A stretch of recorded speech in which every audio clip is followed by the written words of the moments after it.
Hello chess fans, this is Rick from Chess to Impress. I'm recording this video on Sunday the 18th of April 2021. Only one day before the resumption of the Candidates Tournament. I'm counting the hours, I'm counting the minutes, and I hope you are too. This candidate cycle is the 29th in the history of the official and undisputed World Championship, and on Chess to Impress we've been counting down towards the resumption of this great event by looking at the first 28 candidate cycles in history. This is the last video in that series. And before we take one final step down memory lane, let's look at the 8 candidates who will do battle in Yekaterinburg to determine who Magnus Carlsen's next challenger will be. That match will be played in Dubai in December of 2021. Clockwise from the top left we see Fabiano Caruana, Ding Liren, Alexander Grishuk, Jan Nepomniachtchi, Kirill Alexeyenko, Wang Hao, Anish Giri and Maxime Vachier-Lagrave. These 8 players started the Candidates Tournament on the 17th of March 2020. And a week later it was stopped by FIDE just before round 8 was set to start on March 26th, a day before all flights out of Russia were grounded. And the corona pandemic thwarted all attempts to resume the 8-player tournament until now. This was a sad tweet from FIDE Vice President and winner of the Candidate Cycle in 1993, Nigel Short. When the Candidates Tournament was stopped, I thought we had seen the end of the Germans in chess, but we have regrettably had to reintroduce them for the candidates. And Fabiano Caruana said back then, the Candidates is over for now. The hard part still remains, getting home. I expect to re-enter a world I'll hardly recognize. Well, the good news was that all players and all staff got home safely, and there was an attempt to restart the Candidates Tournament in November, but that didn't go ahead either, but now it looks like it's really going to happen. And we'll start with these scores. Maxime Vachier-Lagrave and Jan Nepomniachtchi are leading the candidates after 7 rounds with 4.5 points. You can see there in the second column the results from the last round where Vachier-Lagrave beat Nepomniachtchi to join him at the top of the table. We have 4 players in the hunt, a full point behind the leaders Grishuk, Giri, Caruana and Wang Hao, and Alexeyenko and Ding Liren have a lot of ground to make up to become Carlsen's next challenger. Round 8, as said, will be played on Monday the 19th of April and we'll see Caruana against Vachier-Lagrave, Wang Hao against Ding Liren, Nepomniachtchi Giri and Alexeyenko against Grishuk, the mirror image of the pairings from round 1. And I will be doing daily videos on Chess to Impress where I will cover all 4 games in one video. As said, we've done a series on Chess to Impress looking at the first 28 candidate cycles in the history of our game. And it all started in the tournament in London 1883, which was won by Zukertort. Steinitz was second, and because of that result, these 2 players played the first official World Championship match in 1886. The first world champion Wilhelm Steinitz gained the right for a rematch against the second world champion Emanuel Lasker in the tournament in St. Petersburg 1895-1896. And a long time after that, in 1938, it was Paul Keres who won the Avro tournament in the Netherlands to gain the right to challenge the 4th world champion Alexander Alyechin for a match. That match never happened because of World War II interfering. David Bronstein won the candidate cycle in Budapest and Moscow in 1950, and 1 year later he challenged world champion Botvinnik for the world title. Vasily Smyslov won 2 candidate cycles in Zurich 1953 and Amsterdam 1956, and he played a total of 3 matches for the world title against Botvinnik. Misha Tal was Botvinnik's next challenger, and Petrosyan won Curaçao 1962 and he dethroned Botvinnik 1 year later. Boris Spassky also won 2 cycles and played 2 matches for the world title against Petrosyan. And Bobby Fischer qualified for the match of the century against Spassky in 1972 by winning the candidate cycle 1 year earlier. Anatoly Karpov beat Viktor Korchnoi in Moscow 1974 to qualify for a match against world champion Bobby Fischer. Fischer didn't play and Karpov became the 12th world champion by default. Viktor Korchnoi won the next 2 cycles and lost both times to Karpov in the world championship match. Garry Kasparov came on the scene in 1984, he won the candidate cycle and became world champion 1 year later by beating Karpov. Karpov came back, won the next 2 cycles. In total, Karpov and Kasparov played 5 World Championship matches against each other, and Nigel Short broke that Karpov-Kasparov era by becoming the next challenger for Kasparov in 1993. Anand was Kasparov's next challenger, and it should have been Alexei Shirov to play against Kasparov after he beat Vladimir Kramnik in Cazorla in 1998, but Shirov never got a match. Kramnik did, and he became the 14th world champion in the year 2000. Leko was Kramnik's first challenger, and in 2007 a World Championship tournament was held. That was won by Anand, and in Elista 2007 Aronian, Gelfand, Grishuk and Leko qualified for that World Championship tournament. Anand then beat Kramnik in a World Championship match, but Kramnik did not have to play any games to get that match, so that's why it's not on this list. Anand won again, and Topalov, Gelfand and Carlsen were Anand's next three opponents. Carlsen beat Anand, who came back by winning the Candidates tournament in Khanty-Mansiysk 2014 to qualify for a rematch against Carlsen. Carlsen won again, and Karyakin and Caruana were Carlsen's last two opponents, and they both narrowly lost in a tiebreak. The last one is there in red, because this video is about that cycle.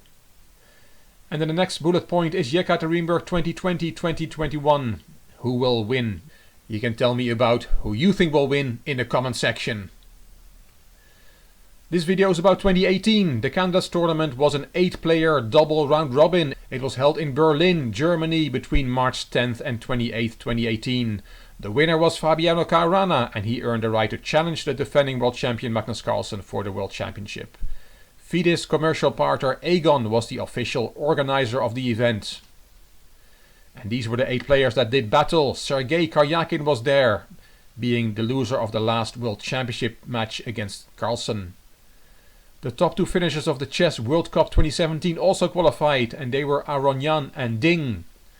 The FIDE Grand Prix 2017, the top 2 finishers were Mamedyarov and Grishuk. They also qualified for the Candidates tournament, and 2 players qualified on rating, the Americans Caruana and So. Vladimir Kramnik was the wildcard nomination by the organizers, and the chess world was very happy to see Kramnik getting that wildcard. Several players criticized the organization of the tournament. There were complaints about noise in the playing venue, bathroom facilities, hotel accommodations and even television screens with commentary on the tournament that were visible to the players during the games, which is quite outrageous indeed. Sergei Karyakin summed up the complaints after round 1. Actually, I don't like almost anything in the organization of the tournament. I don't like the hotel, I don't like the venue, and also it was a few times very noisy during the game. I don't want to say that I lost because of all these things, but I basically don't like anything. Strong words from their former challenger. FIDE announced the pairings 1 month before the event, and there was a country diversion system. Players from the same country met as early as possible, and that meant that Grishuk, Karyakin and Kramnik, all from Russia, played each other in rounds 1, 2 and 3, as well as with colors reversed in rounds 8, 9 and 10. Similarly, So and Caruana, both from the US, played each other in round 1 and 8, and we'll see the same thing here in the Candidates tournament of 2020-2021. And these were the final results. Fabiano Caruana qualified to challenge Carlsen for the world title by winning the Candidates tournament with a score of 9 points out of 14 games. Mamedyarov and Karyakin shared 2nd place. Ding was in 4th place by himself. Kramnik and Grishuk shared 5th place. So was a -2, and Levon Aronian had a disastrous tournament with 4.5 points out of 14 games. Fabiano Caruana took an early lead in the tournament, but in round 12 he lost to Sergei Karyakin, who drew level with him. Karyakin had a better tiebreak, so with 2 rounds to go Karyakin seemed to be the favourite. Then came round 13, where Fabiano Caruana had the white pieces against Levon Aronian. This picture shows both players in action, and in this video we're going to have a look at that game. White is Caruana, black is Aronian. It's the 26th of March 2018, round 13. E4, E5, let's put the opening moves on the board. We have a Spanish opening. Let's go to move 9.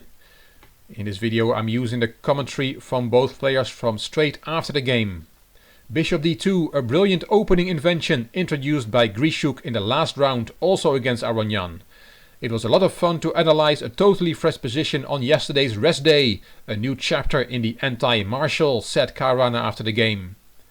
Bishop d2, a very modest move, but it led to a lot of possibilities.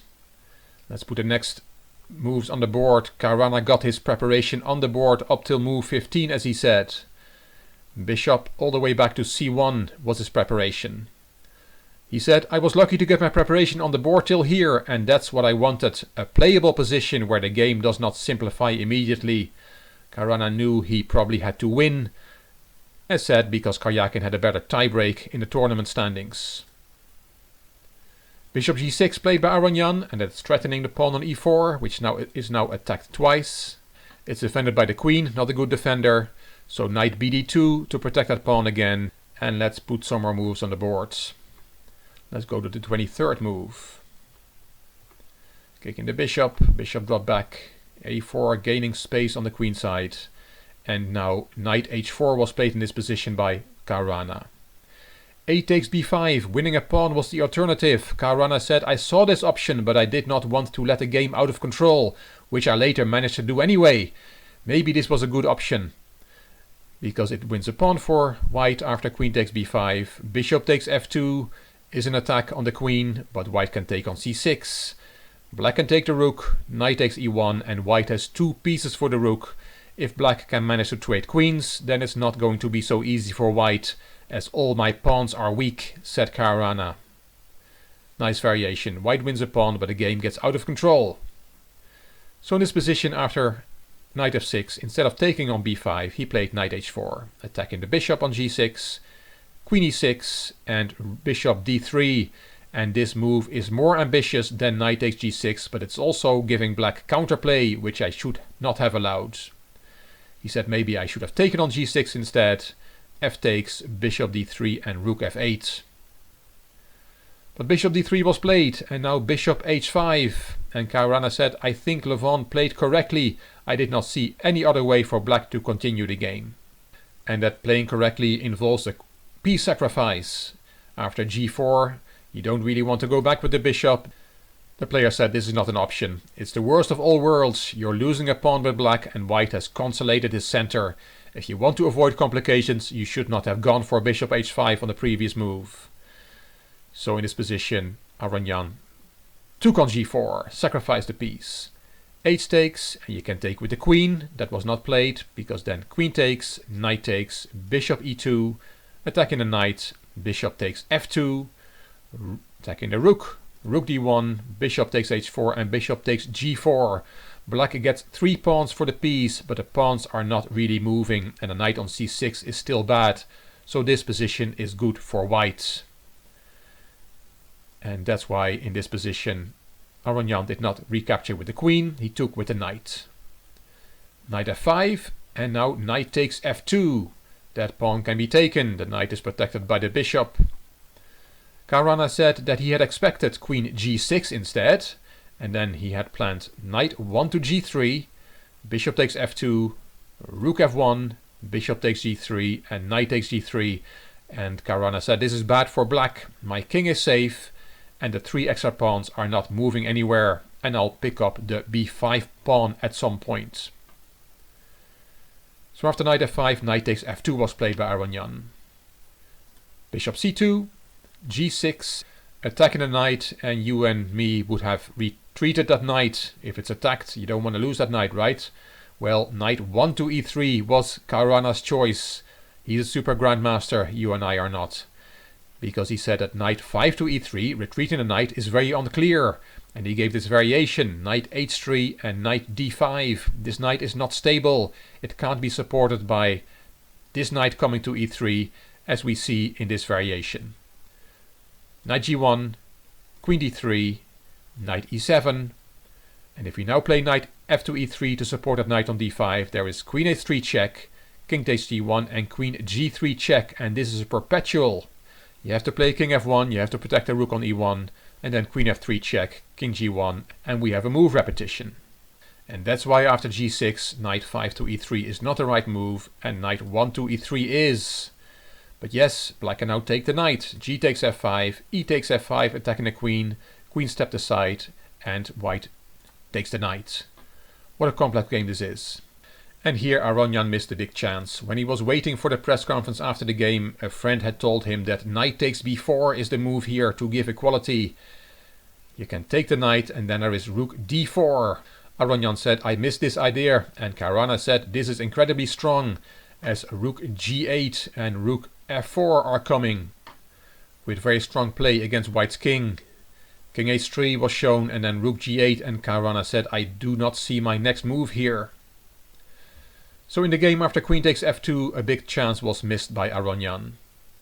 He played e4 instead. This is move 31. Both players were getting low on the clock. Rook h1, and Caruana said, here I start my own counter-attack against black's king.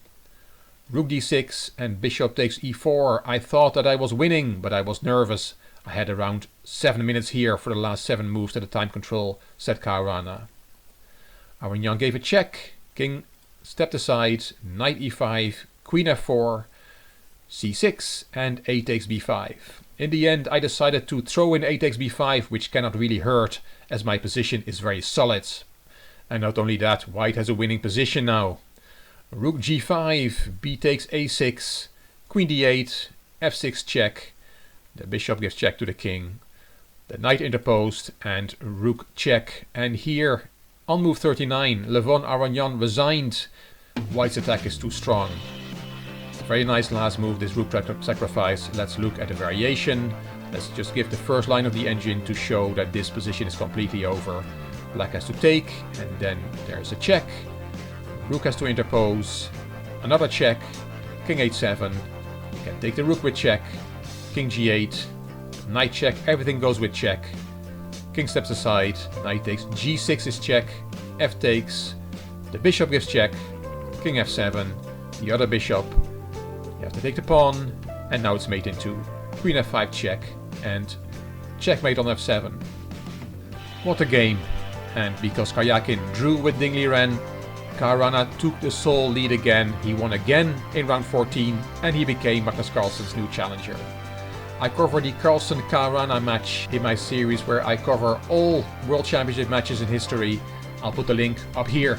I hope you like this video, and I hope you will follow the resumption of the Candidates tournament with me.